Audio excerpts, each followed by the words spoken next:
ನಮಸ್ಕಾರ ಸ್ನೇಹಿತರೆ, welcome to my wellness team YouTube channel. So ಇವತ್ತು ನಾವು ನಿಮಗೆ ಒಂದು ಆರಾ ಅನಾಲಿಸಿಸ್ ಬಗ್ಗೆ ಹೇಳ್ಕೊಡ್ತೇನೆ. ನಮ್ಮ ಹೀಲಿಲಿ ಆರಾ ಅನಾಲಿಸಿಸ್ ಅಂತ ಒಂದು ಪ್ರೋಗ್ರಾಮ್ ಇದೆ.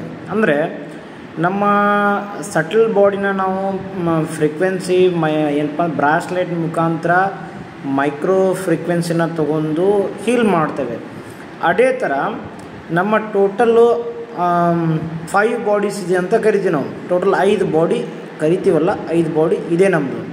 Castle body, etheric body, emotional body, ಈ ಥರದ್ದು ಒಂದು 5 ಬಾಡೀಸ್ ಬರ್ತವೆ. ಓಕೆ, ಆ 5 ಬಾಡೀಸ್ ಇರಲಿರುವಂತಹ ನೆಗೆಟಿವ್ ಸೈಕಿಕ್ ಇಂಪ್ರೆಷನ್ನ ಇದೇನು ಮಾಡುತ್ತಪ್ಪ ಅಂದರೆ ಹೀಲಿ ಅದನ್ನು ಕ್ಲೆನ್ಸ್ ಮಾಡುತ್ತೆ.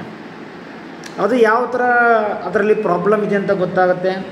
ನಮ್ಮ ಹೀಲಿ ಏನು ಮಾಡ್ತಂದರೆ ನಮ್ಮ ಬಯೋಎನರ್ಜೆಟಿಕ್ ಫೀಲ್ಡು ಅಂದರೆ 5 ಬಾಡೀಸ್ ಮೇಲ್ಗಡೆ ಒಂದು ಲೇಯರ್ ಇರ್ತದೆ, ಫೀಲ್ಡ್ ಅಂತ ಕರಿತೀವಿ ನಾವು, ಕ್ವಾಂಟಮ್ ಫೀಲ್ಡು. ಸೊ ಒಂದು ಫೀಲ್ಡ್ ಅಂತ ಇರ್ತದೆ. ಸೊ ಆ ಫೀಲ್ಡಲ್ಲಿರುವಂಥ ಇನ್ಫಾರ್ಮೇಷನ್ನ ಟ್ಯಾಪ್ ಮಾಡಿ ಏನಾಗಿದೆ ಅನ್ನೋ ಪ್ರಾಬ್ಲಮ್ ತೊಗೊತದೆ, ಫೈಂಡ್ ಔಟ್ ಮಾಡುತ್ತೆ. ಅದು ಯಾವ ಲೆವೆಲಿಂದ ಕೂಡ ಇದು ಡಿಟೆಕ್ಟ್ ಮಾಡುತ್ತೆ. ಅಥವಾ ಅದು ಪೂರ್ವಜನ್ಮದ ಅಥವಾ ತಂದೆ ತಾಯಿಗಳ ಅಕ್ಯುಮುಲೇಟೆಡ್ ಕರ್ಮದಿಂದ ಬಂದಿದೆ. ಪೇರೆಂಟ್ ಅಲ್ಲ, ಗ್ರ್ಯಾಂಡ್ ಪೇರೆಂಟ್ ಅಲ್ಲ,